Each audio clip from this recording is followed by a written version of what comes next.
Global ultimates are without a doubt some of the most frustrating spells to deal with in the game. When your lane opponent just leaves lane to kill your teammates who don't respond, it can feel awful. On the other side, it can also feel like you never get as much value out of your global as Dopa does when he ports somewhere else as TF. In this guide, we're going to address some of the more common mistakes that we see when players either play against a global ultimate or use one themselves. Let's get right into it. Opening up to our first replay, and we immediately see a ton of kills have been traded in the bot lane. This generally implies that most summoner spells and ultimates have been burned. As far as the mid lane goes, Pantheon definitely has the upper hand over Qiyana with his completed Eclipse, while she's still sitting on just components for her mythic item. This means that Pantheon is basically free to move however he pleases right now. As the lane progresses, we see Pantheon immediately ditch the wave when he sees the enemy bot back in lane, and ults over there since they have no summoner spells to escape with. This was a very nice proactive play, scoring his team 2 kills. In response, Qiyana makes a massive mistake in mid lane. Can you tell what she's doing wrong at the moment?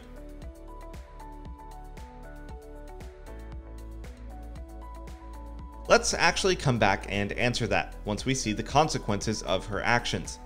Back to Pantheon's POV after the gank, he walks back to mid lane. Due to the fact that he already had Eclipse before his ultimate, he's not really in a massive hurry to base at the moment. Therefore, he pushes out another wave, and rushes straight back to bottom, where he helps his team score yet another kill. Sure, he didn't actually take part in the kill, but his presence forced Lulu to completely back off and concede any hope of saving her ADC. Now, this lane is really over for the enemy bot lane. So, we've seen back-to-back successful ganks stemming from a single global ultimate, and Qiyana has accomplished absolutely nothing in the meantime. Let's rewind back to the initial ultimate and see why things went so wrong and why Pantheon was so free to do what he did. So, as Pantheon roamed bottom, Qiyana cleared the wave he ditched to roam. Around here is where we mentioned that she misplayed.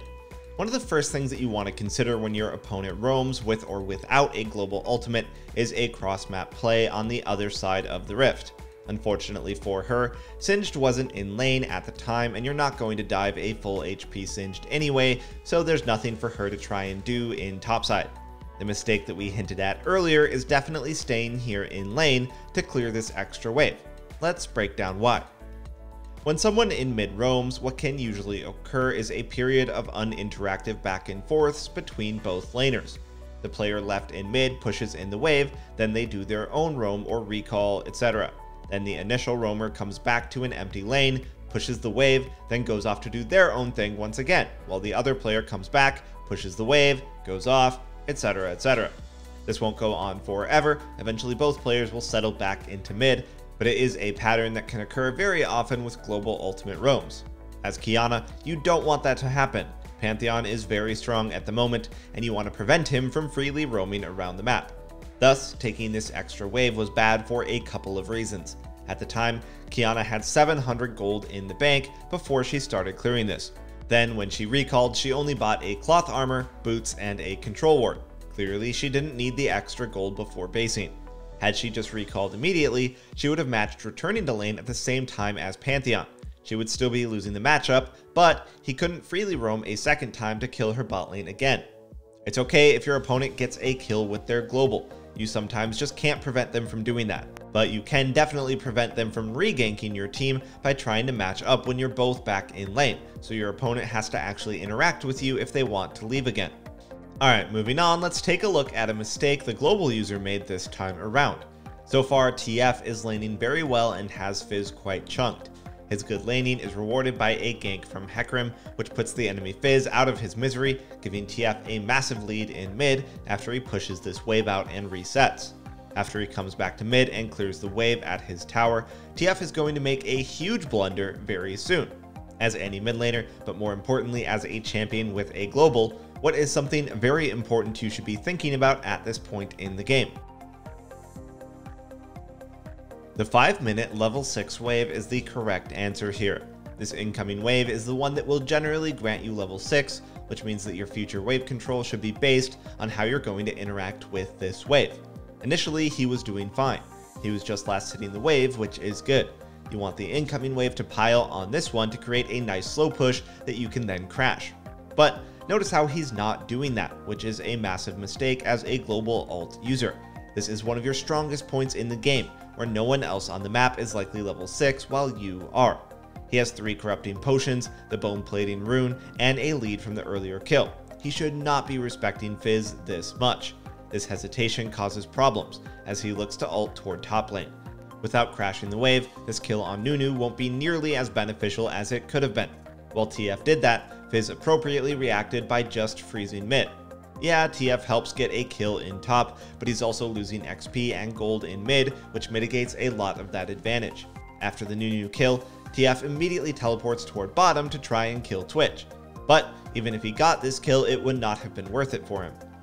Fizz reacted the same way to this teleport as he did the other.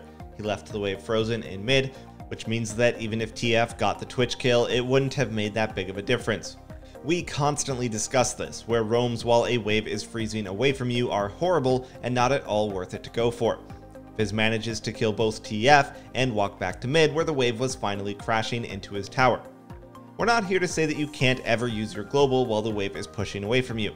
The main takeaway here though is that if a situation was avoidable to begin with, then you should definitely learn to avoid it. Especially this example, which should be the most obvious timing in the game for any global ult mid laner. It is a dream scenario for a wave to be slow pushing like this during the 5-minute wave. You should know by heart that you always want to slow push at this timing if possible. That way, Fizz wouldn't have had such a relaxing time in mid-freezing waves, knowing that he's nullifying a lot of the advantages TF is getting on the map by just denying gold and experience. And that way, the matchup wouldn't have swung so much into Fizz's favor after all was said and done. Remember that if you don't manage to get leads with your global or even teleport, then you will be down a combat ult and summoner spell in mid lane, making it very easy for your opponent to win over you. Alright, let's move on to our final example. Ryze here is laning against a Talon and got the extremely rare gift of a second blue buff from his jungle. We're as shocked as you are. It's especially useful on Ryze as it helps him lane very well with his unlimited mana pool, allowing him to spam shove waves with ease. Everything is going smoothly up until this trade with the Talon. It doesn't go horribly, but Ryze is fairly chunked and proceeds to channel his recall. That is until he cancels, which is the mistake that we'll be reviewing here. Why do you think it's wrong to cancel? If you thought about ulting back to lane, you're exactly right. This is a tactic that is so seldom used in low elo, but incredibly potent in high elo. Ryze is likely worried that if he recalls here, Talon can just push the next wave and take his recall. That wouldn't make very good use out of the blue he was so graciously gifted. But Ryze was sitting on a huge chunk of gold at the time. Not only that, but by recalling and ulting back toward mid, he could get back in time before Talon shoves the next wave. Then he just locks him into the laning phase, forcing Talon to back at a bad timing or stay in lane on low resources, conceding priority forever. Ryze could then use that priority for a free roam onto another lane. His ultimate wouldn't directly be used in the roam, but the fact that it got him lane control in the first place is just as good. That's the exact same advantages as a good recall timing from your ultimate. Let's be very clear, there's a reason Chovy and Showmaker will take teleport almost every single game, regardless of the matchup. It turns out, getting a good base timing is really OP. Generally, champions like Ryze, TF, or even an Echo who can ult back to lane will always take teleport so that they can save their ultimate for a fight or go to another lane. But if you don't have teleport up and you see a good opportunity like this one, then don't let the fact that you think it's a waste stop you. The advantages you get from lane control will definitely lead to a play that is just as good, if not better, than just saving your ultimate to roam to another lane. Instead, Ryze stayed with a ton of gold in the bank and remained on even footing with the Talon, even though he had a massive blue advantage. Eventually, he gets a very mediocre usage out of his ultimate to go toward Herald, accomplishing nothing. After, he overstays his welcome only to be cheesed by a stealthy Teemo as he tries to push. This of course is not a result from not ulting back to lane, but to be fair, he would have never been this low in the first place had he just recalled and ulted back to lane when we said he should. If you could tell, the common theme in all these mistakes was wave control. At its core, almost every decision in the game should be based around minion waves, and global ultimates are no exception. By the way, you should know where these videos come from. Skillcapped. It's the best place to be if you actually want to improve at League of Legends. We have the best and the most LoL guides on the internet that really do work. The best part is that you don't have to take our word for it. If you don't climb 5 divisions while using skill capped, you can claim a refund. So give it a shot and get the rank you've always wanted for Season 11. Check us out after this. Anyway, that's going to wrap it up for this guide. Thanks for watching, and we'll see you next time.